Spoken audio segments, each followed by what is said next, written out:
पिछला जो क्लास आपने ऑडियो विजुअल जो क्लासिफिकेशन आप लोगों का चैप्टर हमारा टॉपिक जो चला था पिछले क्लास में, क्योंकि ये प्रॉब्लम थोड़ा सा टेक्निकल प्रॉब्लम आ गया था, उस वजह से आज हमारा स्मार्ट क्लास में क्लास नहीं हो पा रहा है। इसलिए सामान्य कक्षाओं में हमने आपका क्लास कंटिन्यू चलता रहे, यह क्लास हमारा बीच में बाधित ना हो, इसलिए आज हमने क्लास लेने की सोची आपके, और आगे फिर जहाँ भी प्रॉब्लम जैसे सॉल्व होगा वैसे आपका हम लोग डिजिटल बोर्ड पे चलेंगे। तो चलिए आज हम टॉपिक पे आते हैं। आज हमारा टॉपिक है, जैसा कि पिछले टॉपिक में हमने ऑडियो विजुअल जो है उसके क्लासिफिकेशन के उसके वर्गीकरण के बारे में हमने आपको बताया था कि ऑडियो विजुअल एड्स उसके कितने प्रकार के होते हैं, जिसमें हमने सब ऑडियो जो है एड्स, विजुअल एड्स और ऑडियो विजुअल एड्स दोनों के बारे में बताया था। ठीक है, तो आज हम उसकी जो है उसकी मीनिंग जान लेते हैं। ऑडियो विजुअल एड्स होता क्या है, इसको प्रयोग करने के लिए उसके क्या उद्देश्य हैं, उसके ऑब्जेक्टिव्स क्या हैं, उसकी जो है उसकी कैरेक्टरिस्टिक्स क्या, इसकी विशेषताएं क्या हैं, एक शिक्षक या एक छात्र को ऑडियो विजुअल एड्स का प्रयोग क्यों कराया जाता है और क्यों जरूरी होता है, इसके बारे में थोड़ा सा हम जान लें। और चलिए अपने टॉपिक पे चलते हैं। सबसे पहले ऑडियो विजुअल एड्स होता क्या है, सब पिछले बार हमने बताया था। और श्रव्य सामग्री या शिक्षण संसाधन या शिक्षण सहायक सामग्री वह सामग्री होता है जिसके माध्यम से एक कक्षा कक्ष में विभिन्न परिस्थितियों में लिखित या बोली जाने वाली, जैसा कि आपको डिफिनेशन दिख रहा है, पाठ्य सामग्री को समझने में लाभ दे, यानी जो भी हम कंटेंट बच्चों को समझाते हैं या सिखाते हैं उसको समझने में, उसको स्पष्ट करने में और छात्रों को सक्रिय करने में यह पाठ्य सामग्री या जो है श्रव्य सामग्री सहायक होता है। एक प्रभावी शिक्षण के लिए भी श्रव्य सामग्री का प्रयोग करना आवश्यक होता है।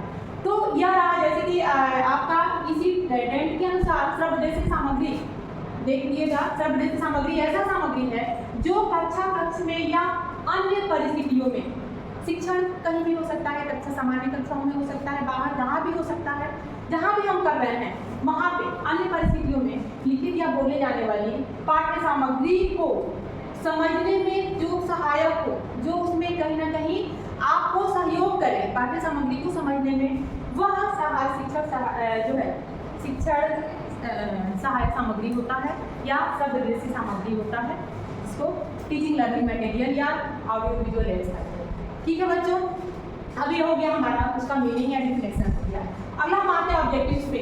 ऑब्जेक्टिव्स क्या है?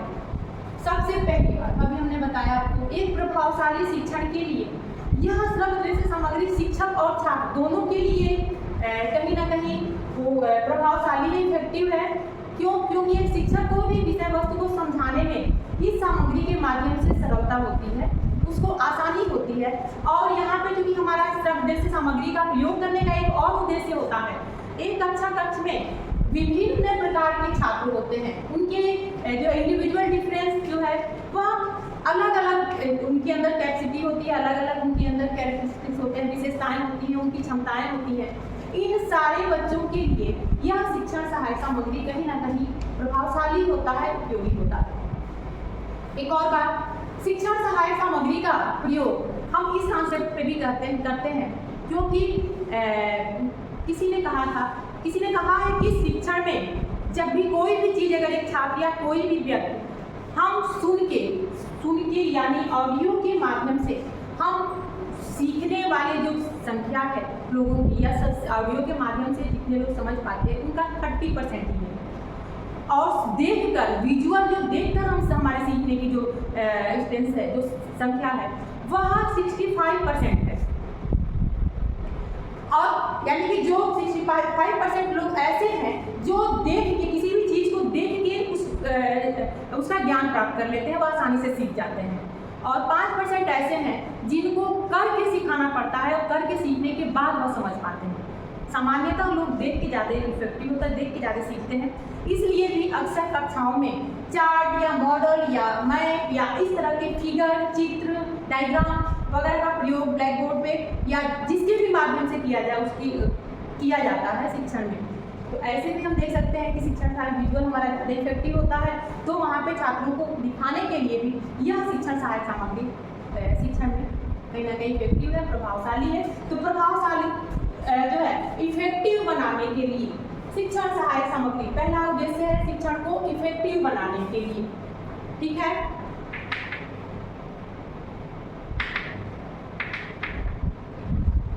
दूसरा, रुचि, इंटरेस्ट पैदा करने के लिए।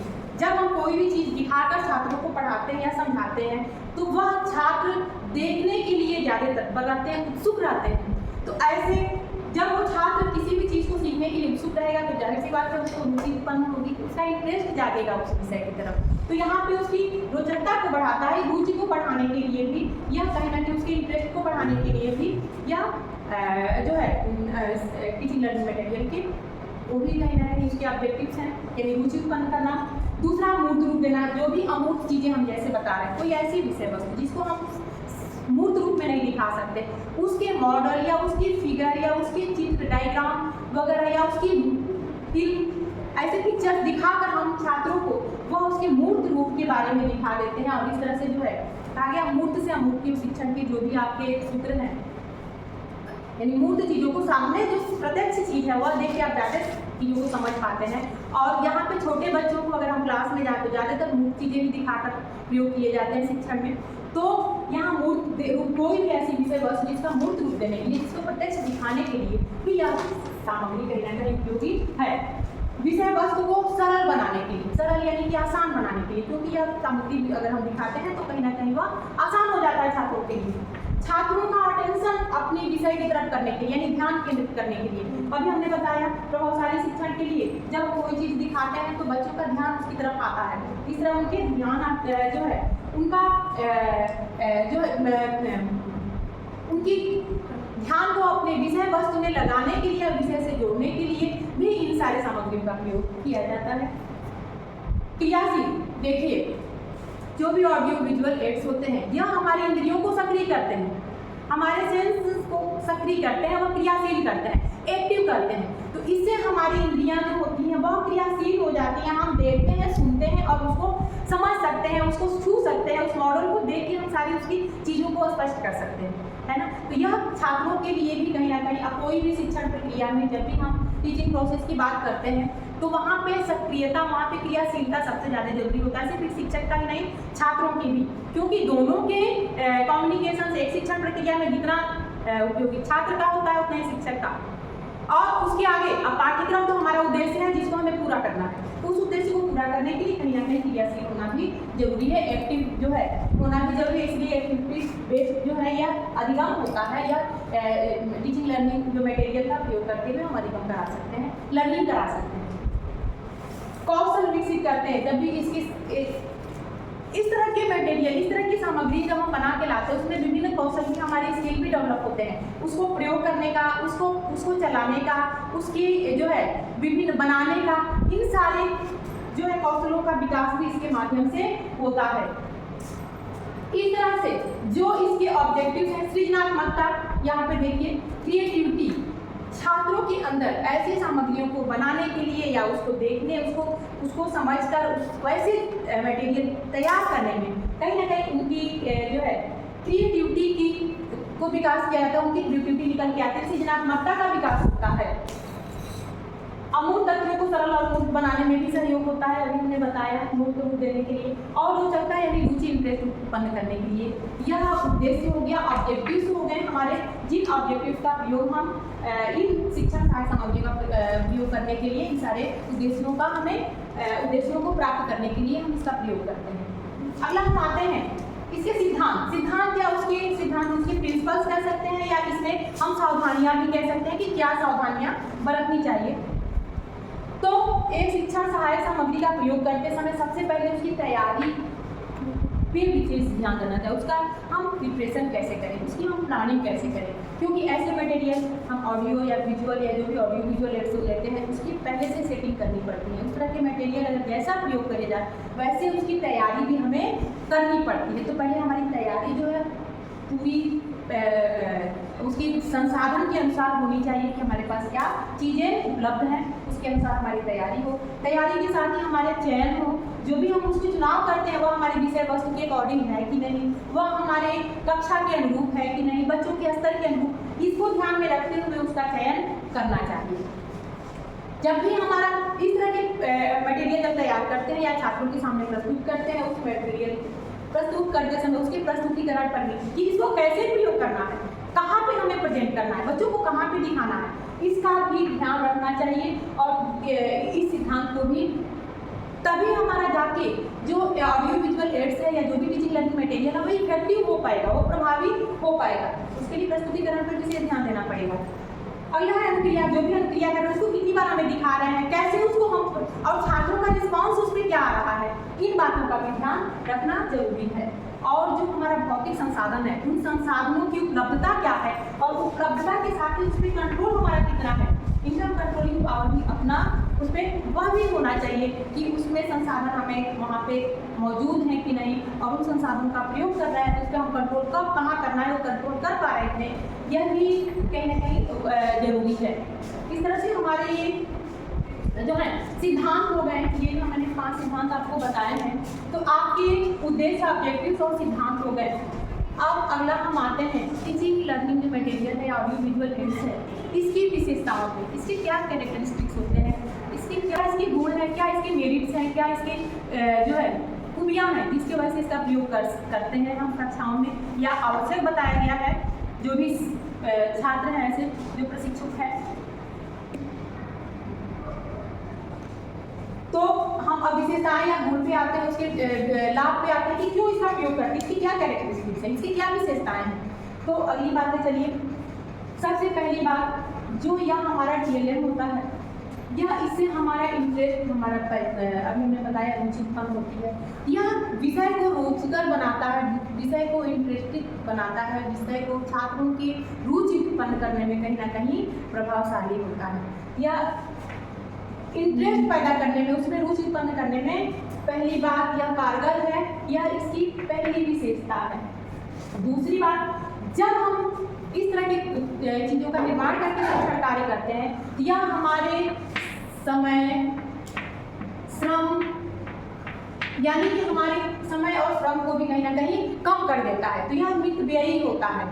ठीक है, तो क्योंकि यहाँ पे हमारे समय और श्रम के साथ साथ हमारे जो कह सकते हैं फाइनेंशियल जो भी हमारे प्रयोग हैं कहीं उसमें भी कहीं ना कहीं एक बचत करता है। तो इसका प्रयोग करके हम कम समय में बहुत ज़्यादा से ज़्यादा विषय वस्तु को या ज़्यादा से ज़्यादा चीज़ों को बच्चों को आसानी से समझा सकते हैं। ठीक है, अगला आता है वैधता। क्योंकि यह वैध जो भी चीज़ें हम सामग्री पर दिखा रहे हैं बच्चों को, वह कहीं ना कहीं वैलिड होता है और यथार्थ होता है, रियल होता है। क्योंकि जो सामग्री हम प्रयोग कर रहे हैं और दिखा रहे हैं, जो भी फिगर दिखा रहे हैं, जो भी हम उनके सिद्धांतों को बनाने वाला या जो बना, अगर उसका फिगर के साथ हम प्रेजेंट कर रहे हैं तो छात्रों पर इसका इफेक्ट ज़्यादा बढ़ता है। कहीं ना कहीं इसके विशेषताएं, उसकी गुण है इस सामग्री का। जैसे कि कोई चीज़ हमने दिखाया, किसी सिद्धांत के बारे में हमने बताया, उस सिद्धांत से संबंधित जो उन्होंने प्रेजेंट किया है या सिद्धांत को जैसे विकसित किया है, उसके फिगर या उसके चित्र के माध्यम से, उसके डायग्राम के माध्यम से बच्चों को दिखाते हैं, तो छात्रों को दिखाते हैं, तो वह कहीं ना कहीं वैलिड और यथार्थ चीज़ें, रियलिटी हमें दिखती है और वह कहीं ना कहीं वैध भी होता है, सही हम चीज़ों को दिखाते हैं। अगली विशेषता सामग्री की उपलब्धता, यानी कि जो यह ऑडियो विजुअल एड्स है, इन सामग्रियों की उपलब्धता भी कहीं ना कहीं इसकी विशेषताएं हैं, इसके कैरेक्टरिस्टिक। ऐसे सामग्री जो उपलब्ध हो और उसके साथ अगर शिक्षण किया जाए तो वह शिक्षण प्रभावी माना गया है। मोटिवेशनल होता है क्योंकि प्रेरणादायक है, यह जो है अट्रैक्टिव होता है, छात्रों का ध्यान जो है केंद्रित करने के लिए होता है, तो कहीं ना कहीं ये मोटिवेट भी करता है छात्रों को। परिशुद्धता, इसमें एक्यूरेसी रहती है, परिशुद्ध होता है, जो भी चीज़ हम दिखाए या कोई भी ऑब्जेक्टिव दिखाते हैं या कोई भी इस तरह के मॉडल दिखा, उसका एक्यूरेट हम उसका एक प्रतिरूप दिखाते हैं, तो कहीं ना कहीं उसके भी प्रतिरूप का भी एक प्रतिमान होता है कि हाँ इसके आधार पर हमें इतना क्या क्या उसकी चीज़ों को हम उस जो है उसकी माप तौल या उसके अकॉर्डिंग ही होना चाहिए, तो वह उसकी परिशुद्धता को दिखाता है। और यह भी कहीं ना कहीं, यानी शिक्षण सहायक सामग्री में जो भी हम प्रयोग कर रहे हैं उसकी जो है वह शुद्ध है और वास्तविक रूप हम दिखा रहे हैं। जैसे कोई साइंस में लैब में कुछ दिखा रहे हैं या कुछ पौधों के उसके ग्रोथ कैसे होते हैं, उसके कौन कौन से पार्ट उसको दिखाएं, तो उसकी रियल चीज़ों को भी हम दिखा सकते हैं, बता सकते हैं बच्चों को। तो ये इसकी एक्यूरेसी भी इसमें इसकी विशेषताएं हैं।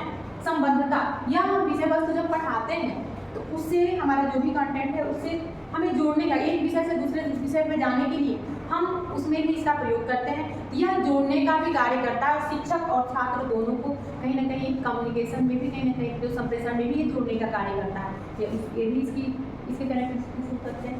विश्वसनीयता, विश्वसनीय होगा जब वैध और यथार्थ है तो विश्वसनीयता इसकी है ही। और अनुकूलता, जो भी विषय वस्तु है उसके अनुकूल अगर हमारा एलएम किसी जो है शिक्षण अधिगम सामग्री होता है या ऑडियो विजुअल एड्स होता है तो वह अधिक प्रभावी होगा। ये हमारे जो है इसकी विशेषताएं हो गई जो हमने आपके 9 दिख रहे हैं, ये सारे इसके कैरेक्टरिस्टिक्स हो गए। एक ऑडियो विजुअल एड्स की क्या विशेषताएं हैं वह विशेषताएं आपने देखा। पिछले वीडियो में हमने जो है उसके वर्गीकरण के बारे में बताया था, श्रवदृश्य सामग्री, तो उसमें हमने कहा था कि इसके और भी प्रकार हो सकते हैं। उसी के आधार पे एक प्रेक्षण यानी कि प्रोजेक्टेड और नॉन प्रोजेक्टेड और प्रक्षेपित और एक्टिविटी बेस्ड जो है मटेरियल जिसमें क्रिया पर आधारित हो, इनके 3 वर्गों में विभाजित कर सकते हैं। वही तीनों प्रकार भी आते हैं। जैसे प्रक्षेपित, जो प्रक्षेपण किया, प्रोजेक्टर हमारा हो गया क्योंकि प्रक्षेपण के आधार पर उसको दिखाते हैं। अप्रक्षेपित में ब्लैक बोर्ड हो गया, चित्र हो गया, ऐसे सामान्य मॉडल हो गया, इसको प्रक्षेपण की जरूरत नहीं है। और क्रियाशील एग्जाम्पल देखते हुए हम आपको समझा दे रहे हैं क्योंकि पिछले वर्गीकरण में हमने आपको जो क्लास में बताया था उसके और भी प्रकार हमने बताने के लिए आपको कहा था। तो क्रियाशील आधार यानी जो भ्रमण के दौरान या छात्र कुछ करके सीख रहा है, हम कहीं ले गए कहीं टूर पर, अब वहाँ पे हमने कुछ चीज़ों को दिखाते हुए छात्रों को ज्ञान दिया, या लैब में ले गए, लेबोरेटरी में वहाँ पे कुछ चीज़ें दिखाया, देखा और छात्र ने किया तो वहाँ पे ज्ञान। यह सक्रिय विधियाँ हैं जिसमें करके सीख रहा है, जो सक्रिय है छात्र। ठीक है, इन तीनों प्रकार हो गए जो है प्रक्षेपण के आधार पे। ऐसे ही आपके ऑडियो विजुअल एड्स से पूरे होते हैं, हमारा चैप्टर आज कंप्लीट होता है। और इस तरह से आपके एक चैप्टर, आपके एक टॉपिक आपका पूरा होता है आज। आगे जब भी मौका मिलेगा हम आपके जो है डिजिटल बोर्ड पे तो फिर अगला क्लास लेंगे। फिलहाल आज के लिए इतना ही। आई होप आप लोगों को ये टॉपिक समझ में आया होगा। ब्लैक बोर्ड आप जो भी चीज़ें होगा नोट कर लीजिएगा, और इससे रिलेटिव कुछ ऐसी चीज़ें अगर आपको कुछ समझ में ना आया हो या कुछ और आप जानना चाहते हो तो कमेंट बॉक्स में डाल दीजिएगा। और इससे संबंधित क्वेश्चन, एक बात और आपको बतानी थी, सीटेट का फॉर्म आ गया है तो फॉर्म आप फिल करिए और तैयारी भी करते रहिए। सीटेट में भी इस पे क्वेश्चन आते रहते हैं, इसमें प्रैक्टिस आपको कराएंगे क्वेश्चन का। तो अभी थ्योरी पोर्शन चल रहा है हमारा, तो थ्योरी पढ़ना भी जरूरी होता है। और प्रैक्टिस जब थ्योरी के आधार पर ही आप प्रैक्टिस करते हैं तो प्रैक्टिस आप करिएगा। ये रहा हमारा बीएड के बच्चों के लिए, बीएड डीएलएड या बीटीसी और सीटेट और टेट के बच्चों के लिए ये हमारा टॉपिक था आज के लिए। आई होप आप लोगों को इस टॉपिक से बहुत कुछ जो है सहायता सहयोग मिलेगा। आज के लिए इतना ही, अगले क्लास में मिलते हैं।